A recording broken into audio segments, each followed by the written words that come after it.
Good afternoon, everyone. I'm Sher, and welcome to Sher English Language Learning and Educational Complex. My today's topic is preposition. So we are going to discuss today what is prepositions, what are its types, how do they functions, and all the relevant information regarding prepositions. So let's discuss the definition first. Preposition is a word or group of words which indicate relationship of nouns, pronouns, or noun phrase with the rest of the sentence or with the remaining sentence. Generally, these relations include time, place, direction, spatial. This spatial is related to space, S-P-A-C-E. It's not the other spatial with E, as well as it also include location. So they are used before noun and pronoun. Like prepositions are used before noun and pronouns, and they indicate the relation or they maintain the relation with the rest of the sentence or the remaining sentence. So the examples of the prepositions are in, at, between, up, down, to, etc. So let's go to the next slide and discuss types of preposition. The first one is simple preposition. Simple is actually a simple preposition as the name indicates. They are based on single words. Examples are in, on, far, at, to, up, down, etc. And we can take this example. The book is on the table, and we see these prepositions are based on single word. That's why they are called simple preposition. And this on right here in this sentence is a simple preposition. And we can take the same example for the relationship as what we discussed in the definition. So let's discuss this. The book is on the table.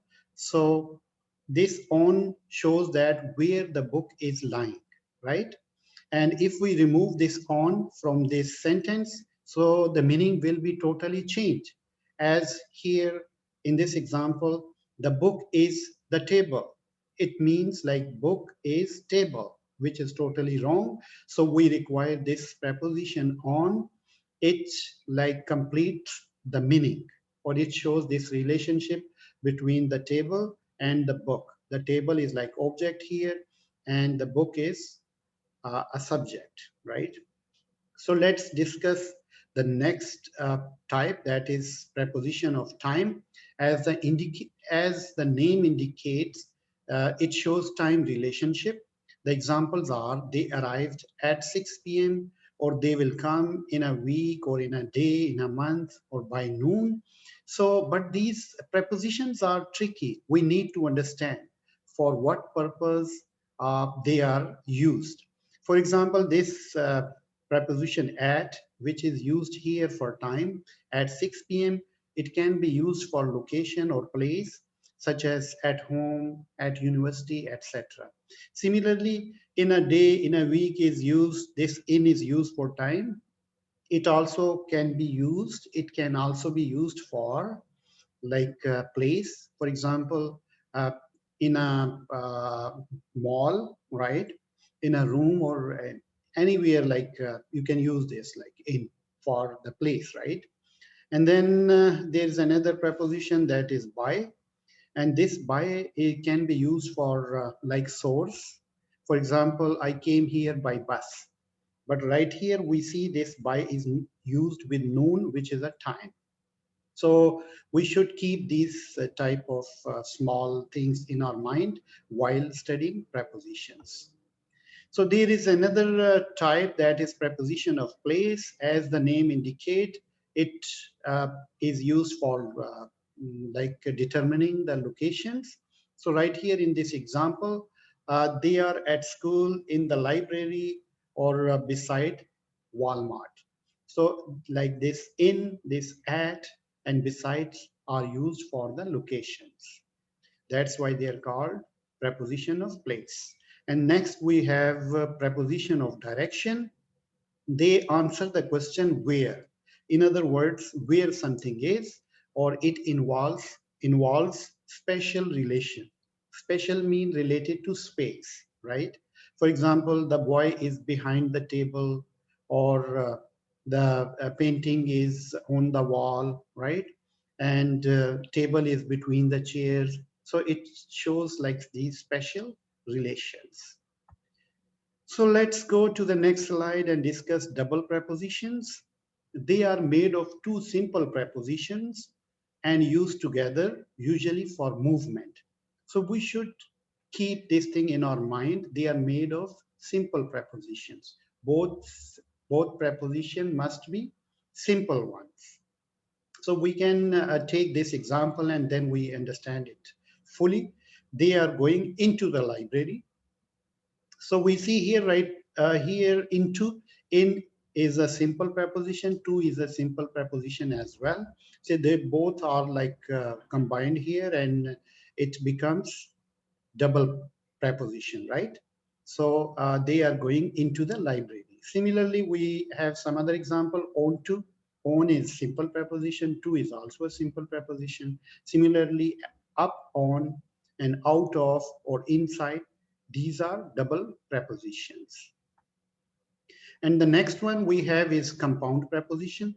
Compound preposition and double prepositions are to a great extent similar, but there is a difference, and the difference is compound preposition are made of a simple preposition and a non-preposition word.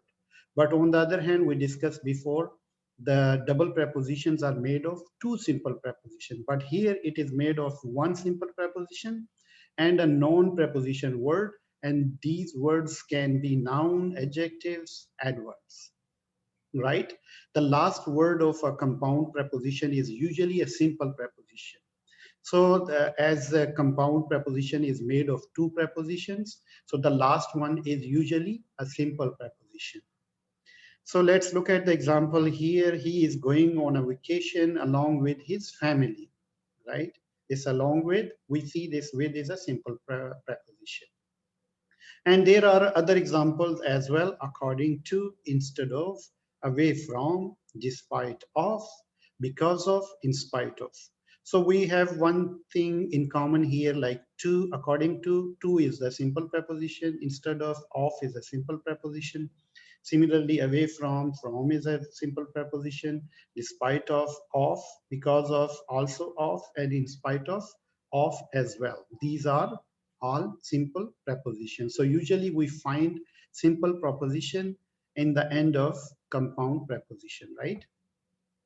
And then we have a participle preposition, as the name indicate, like participle, it is made of present participle, which is ing form of the verb, and past participle, which is third form of the verb. And so their endings are ing or ed, because both participle, present participle, and past participle endings are ing and ed. So the examples are, the boy was crying during the whole night. So we find out here during, the ending is ing. So this is a participle preposition. And we can have a look at other examples as well. And they are considering, including, pending, excluding, regarding, notwithstanding, provided, respected, etc. Let's go to the next page, and there is another preposition, that is disguise preposition. As the name indicates, it's a kind of disguise, or in other words, it is actually the absence of preposition. So look at this example. The baby cleans his teeth once a day. This once a day is actually once in a day. So in is missing once a day. So this place is called like disguise preposition. And then the other example is Lisa went there to finish her job. But this like went there to finish, this to is actually in order to. Lisa went there in order to finish her job. So with the passage of time, the words are reduced because they want to make them even more simpler. So that's why. So let's go to the next page, and here we find out Some other preposition, preposition of reasons. These preposition indicates reason or they answer the questions why.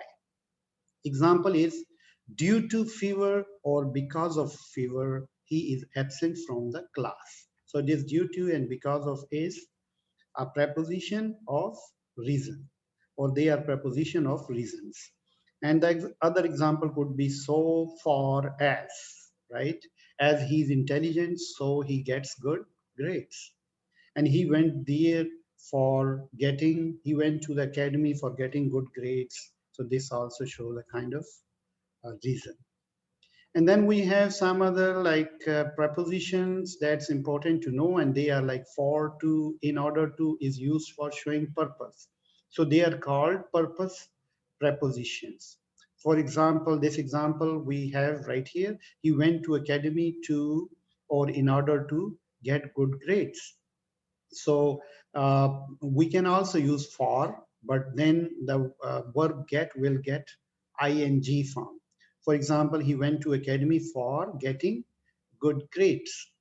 And we know that when we use verb after for, we always use ing form of the verb. Similarly, when we use any verb after, before and after, we use ing form of the verb, right?